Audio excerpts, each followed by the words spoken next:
나더러 주여 주여 하는 자마다 다 천국에 들어갈 것이 아니요 다만 하늘에 계신 내 아버지의 뜻대로 행하는 자라야 들어가리라.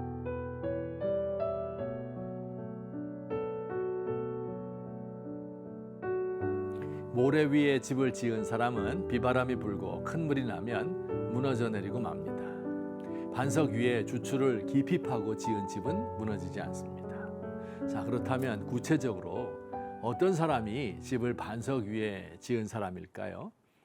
우선 모래 위에 집을 지은 사람이 어떤 사람인지, 그리고 나서 반석 위에 집을 짓는다는 것이 무슨 뜻인지 알아보도록 합시다.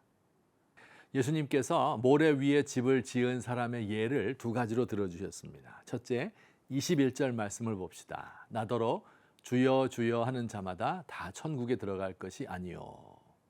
예수님의 이름을 부르면서 주여 주여 하는 사람들이 다 천국에 들어가지 못한다고 말씀하십니다. 이 주여는 언제 쓰입니까? 기도할 때 쓰이죠. 양손을 들고 큰 소리를 내면서 주여 삼창 하기도 합니다. 또 어떤 사람들, 다른 사람이 기도할 때 주여, 아멘, 추임새를 넣기도 하고, 놀랐을 때 한숨을 쉬면서 주여 하기도 합니다. 이 말로는 예수님을 나의 주님, 주인님이라고 부르면서 자신의 것을 고집하며 움켜쥐려고 하면서 입술로만 주를 찾는 사람이 위선자입니다. 많은 경우에 신앙이 좋아진다 하는 것은 교회에 익숙해진다 하는 말이고, 교회 생활에 익숙해지는다는 말은 교회에서 통용되는 용어들을 적절하게 사용할 수 있게 된다 하는 뜻입니다. 교회에서만 통용되는 말씀들이 있죠. 밖에 사람들은 들으면 몰라요. 은혜, 섬김, 소망, 비전, 사역, 집사, 장로, 권사, 사도신경 이런 것들. 교회 처음 나온 사람들은 이런 단어들이 나오면 어리둥절하지만 1년 다니고 2년 다니면 자연스럽게 이런 단어들을 구사할 줄 압니다. 이 믿는 사람들 제스처도 은혜롭게 바뀌죠. 손을 위로 들고 눈을 지그시 감고 찬양하기도 하고요. 손을 내밀면서 당신은 사랑받기 위해 이렇게 하며 노래를 합니다. 그런데 이 단어들의 의미를 모른 채 습관적으로 여기에 익숙해진다고 해서 그 사람이 천국에 들어가는 것은 아니다. 이렇게 주님께서 말씀하고 계신 겁니다. 우리 주님은 한 걸음 더 나아가서 이렇게 경고합니다. 그날에 많은 사람이 나더러 이르되 주여 주여 우리가 주의 이름으로 선지자 노릇하며 주의 이름으로 귀신을 쫓아내며 주의 이름으로 많은 권능을 행하지 아니하였나이까 하리니 그때 내가 그들에게 밝히 말하되 내가 너희를 도무지 알지 못하니 불법을 행하는 자들아 내게서 떠나가라 이렇게 말씀하겠다고 합니다. 와, 이 말씀은 좀 더 이해하기 어렵죠. 예수님의 이름으로 기적을 행하는 경우 혹시 보셨습니까? 예언을 하고 귀신을 쫓아내고 병 고치는 사람들이 있습니다. 이런 사람들의 사역을 통하여 우리는 큰 도전과 은혜를 받고 우리 믿음이 깊어지기도 합니다. 그런데 이런 사람들도 예수님의 사람이 아닐 수 있다고 말씀하고 있는 겁니다. 어떻게 그럴 수 있습니까? 사랑하는 성도 여러분, 이런 사람이 예수님의 사람이 아닐 수 있습니다. 역사상 이런 사람들은 무수히 많았습니다. 이스라엘의 초대왕 사울이 그랬지요. 하나님의 영이 그에게 크게 임하여 예언은 했지만 자기 중심적인 불순종 삶을 살다가 비참한 최후를 마쳤습니다. 신약성경의 가룟 유다도 예수님이 선택한 12 제자 중에 하나로서 귀신도 쫓아내고 병도 고쳤어요. 하지만 그 마음속에 자리 잡고 있는 탐욕의 문제를 해결하지 못하여 결국 예수님을 배신하고 말았습니다. 미국 역사상 가장 성공적인 텔레비전 설교자 짐 베커는 텔레비전 설교를 통하여 많은 기적을 일으켰어요. 그러나 섹스 스캔들과 사기죄에 걸려서 옥살이를 하였습니다. 우리나라 박태선, 문선명과 같은 이단들도 한때는 은혜를 많이 받아 기적을 행하고 귀신을 내쫓았습니다. 그러나 교만하게 되어 하나님을 저버리고 자신들이 하나님의 역할을 대신하려 한 것입니다. 그렇다면 반석 위에 집을 짓는 사람은 어떤 사람입니까? 주초를 깊이 파는 사람입니다. 하나님의 말씀을 깊이 새겨 듣는 사람입니다. 그의 행동이 깊습니다. 얕은 행위, 얕은 인격의 소유자가 아닙니다. 하나님의 말씀이 그의 전 인격을 변화시키고 예수님을 그 마음속에 모신 깊은 인격의 소유자입니다.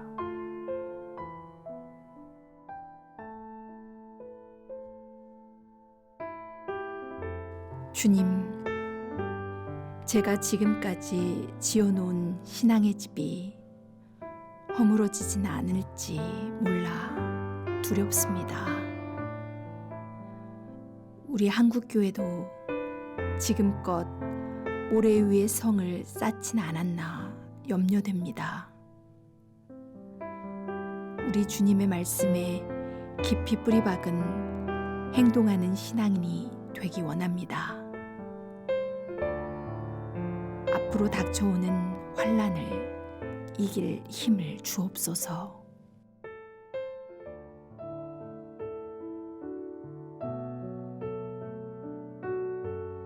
예수께서 이 말씀을 마치심에 무리들이 그의 가르침에 놀라니 이는 그 가르치시는 것이 권위 있는 자와 같고 그들의 서기관들과 같지 아니함일러라.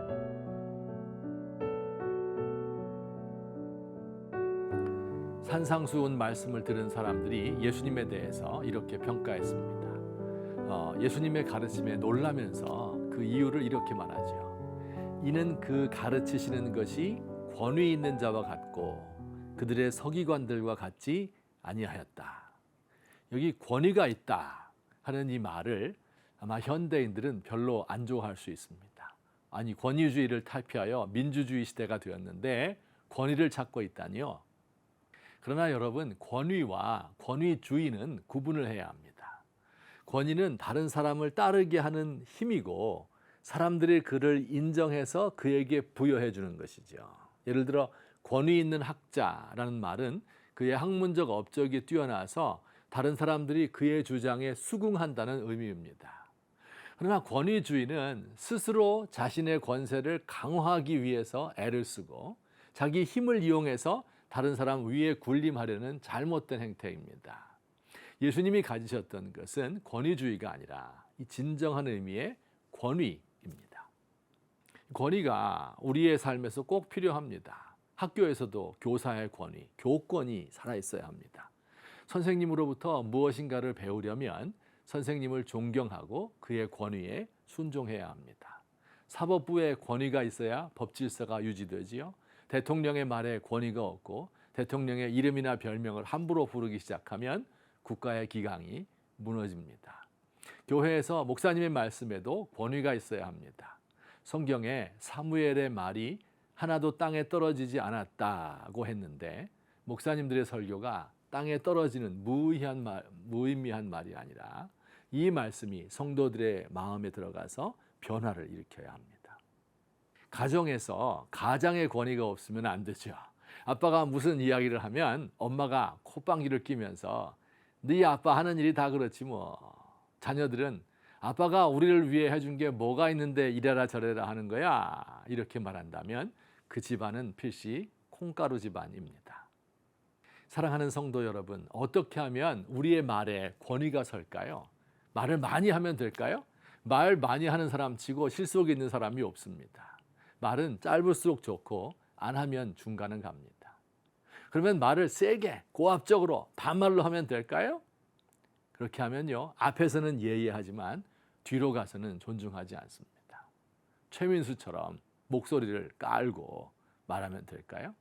요즘 사람들은요, 이 되게 무게잡네 하면서 들으려 하지 않을 것입니다. 우리 사회에서 평균적으로 권위 있는 사람은 어떤 사람일까요? 한 50대 중반의 남자로서 키는 170cm 정도 되고 가슴이 떡 벌어지고 품위가 있고 눈빛이 날카로운 사람입니다. 서울 말씨를 쓰는데 가끔씩 영어도 섞어 쓰고 학식과 경험이 풍부한 사람, 공무원이라면 국장급 정도, 대기업 부장 이상 자기 재량권으로 결정할 수 있는 이 정도 사람이 아닐까요? 그런데 여러분, 이 중에 예수님에게 해당되는 것은요, 남자였다는 것 하나밖에 없습니다. 예수님은 30대 초반이었고요. 목수의 아들이었으며 말투도 갈릴리 시골 말씨를 사용합니다. 팔레스틴 밖에 나가서 살아본 일이 없기 때문에 외국어를 사용할 줄 모르고 랍비 학교에 다닌 적도 없고 경험이라고는 목수로서 집을 짓고 침대를 만드는 일밖에 없습니다. 어떤 결정권도 가진 적이 없습니다. 그런데 오늘 말씀은 예수님에게 권위가 있었다고 합니다. 그의 권위는 어디에서 나오는 것일까요? 중세시대 화가들이 그린 그림처럼 그의 머리에 후광이 있었던 것도 아니었죠. 그의 눈에서 광채가 난 것도 아닙니다. 그의 권위는 그의 말과 삶이 일치한 데서 나왔습니다. 확신의 사람, 말씀하신 그대로 사는 사람, 사는 대로 말하는 사람의 권위입니다. 예수님의 권위는 당시 서기관의 권위와 같지 않았다고 합니다. 서기관은 성경을 필사하는 사람, 성경의 정통한 학자이며 우리 삶에서 성경의 뜻이 무엇인지를 말해줄 수 있는 권위가 주어져 있는 사람이었습니다. 그런데 그들 교훈의 특색은 권위 있는 다른 사람의 말을 인용하는 것뿐이었고 결코 그들의 독자적인 생각이 아니었습니다. 율법을 해석하고 해설할 수 있을 뿐 말씀대로 살지 않았기 때문에 그렇습니다.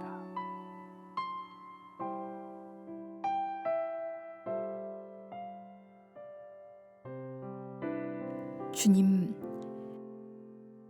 제가 하는 말들은 바람에 흩날리는 겨와 같고 저의 입은 가벼우며 저의 인격은 너무 얕습니다. 입에서 나오는 말과 삶이 일치하는 사람 되고 싶습니다. 깊은 확신을 가진 사람이고 싶습니다. 예수님의 성품을 담고 예수님에게까지 자라고 싶습니다.